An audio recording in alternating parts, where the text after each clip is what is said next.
Hello and welcome. My name is In Kim from Yonsei University. And in this talk, I'll present our work titled Memory Efficient DNN Training on Mobile Devices, a collaborative work done with my supervisor, Jeong-Gil. So deep neural networks are the new standard for data processing in mobile apps. In these new paradigms, apps can continually evolve themselves using personalization. Even a small amount of extra training with actual user data can remarkably enhance application performances in services like voice assistant, predictive text, and facial recognition. But due to the limited hardware resources in mobile devices, cloud-based DNN training has been the common approach for personalizing mobile AI. Newly collected data from the mobile device are sent to the cloud server for training, and the cloud server sends back the updated model to the user's device. However, this approach has some serious privacy issues. Transmitting data from sensors such as cameras, microphones, and text inputs can be very sensitive. Also, the cost of maintaining a network and server can grow out of control with the number of growing users. On-device training is an alternative concept with better privacy and better scalability. It simply trains the DNN model within the user's device. No sensitive data leaves the user's device, and there is no internet and backend infrastructure dependencies. Regarding processing power here, since the flows for training is linear to the flows for inferencing, some level of on-device training is already possible on our phones. On the other hand, we identified that the limited memory capacity is a major bottleneck in supporting on-device training. Because the memory capacity required for the training is not linear to the memory required for inferencing, and is much more higher than that. For instance, this is a memory consumption graph of a ResNet 50 inferencing and training operations. While ResNet 50 inferencing only consumes less than hundreds of megabytes of memory, the training ResNet 50 with some modest batch size can consume up to 3 gigabytes of memory, which easily exceeds the idle memory capacity in today's smartphones.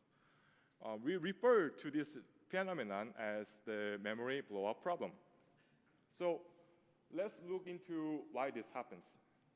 So this is a typical computational graph of an inference operation. So you may regard those yellow nodes as layers in the DNN. Here, when we compute them, the data from the previous nodes can be freed after being used for the computation. So the inference peak memory is approximately the same as the maximum size of the graph. However, in training, things are a bit different. The data used by previous nodes cannot be freed afterwards due to the graph dependencies of backpropagation. Therefore, the training memory requirement is approximately equal to the sum of all node sizes. There is no simple workaround to remedy this problem. However, you can trade off the memory consumption and the training latency using some various methods. So there are several existing works on low memory DNN training. However, they mostly target server-level training scenarios. These works typically assume 3 core assumptions. Like they assume powerful GPUs and independent host site memory and optimal scheduling.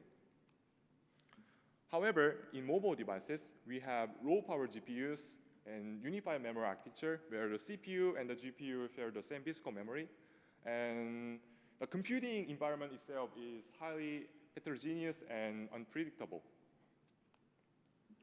To summarize, these are 3 key challenges in bringing low memory training principles to the mobile domain.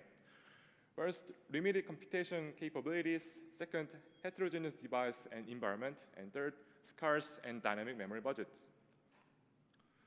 So in designing our system, our design goals are centered on resolving these three challenges.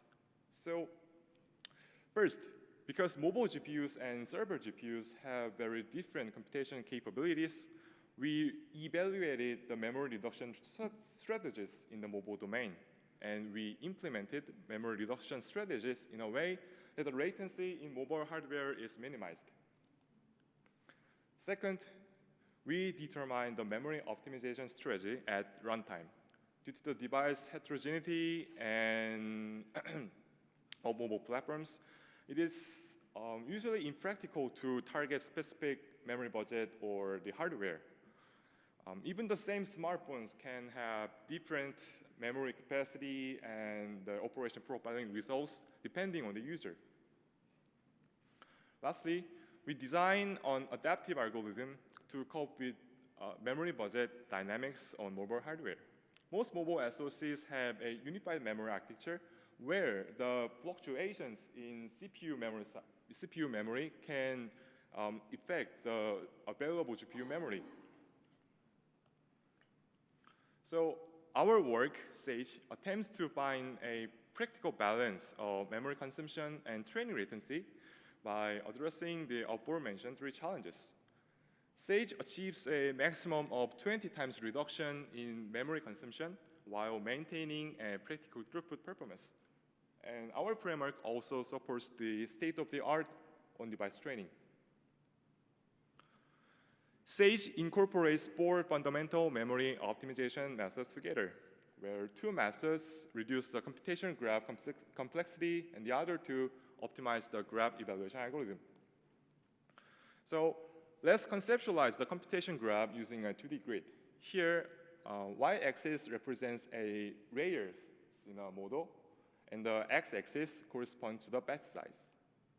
So the training memory can be reduced either by reducing the number of states in a model or just reducing the size of states, or incrementally computing the gradients in a batch-wise manner, which typically trade-offs GPU underutilization and the extra memory space. Or we can just compute the gradients in a layer-wise manner, which induces some recomputation overhead.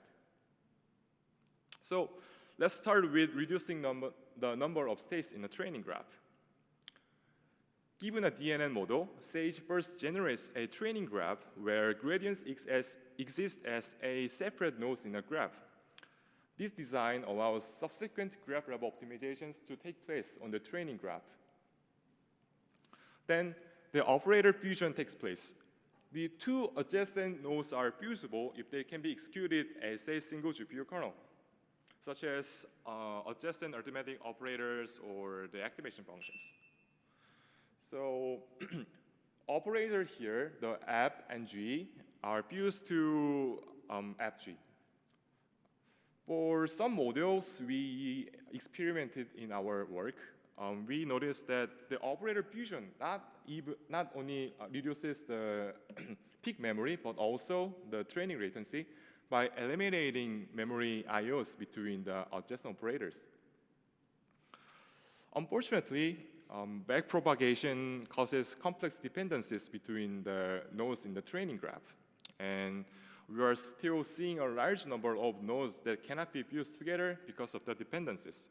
For instance, the node app here cannot be fused with its adjacent nodes G and Q due to the dependencies. The subgraph reduction allows aggressive memory reduction by deliberately ignoring some node dependencies when doing operator fusion, and recomputing the ignored dependencies when needed after. We observed that both memory consumption and training latency got improved by applying the subgraph reduction, which implies that the additional recomputation overhead is smaller than the reduced memory I/O overhead. During runtime, SAGE compiles those fused graphs to GPU kernels in order to exploit the computational capabilities of the GPU. SAGE uses other techniques such as in-place memory translayout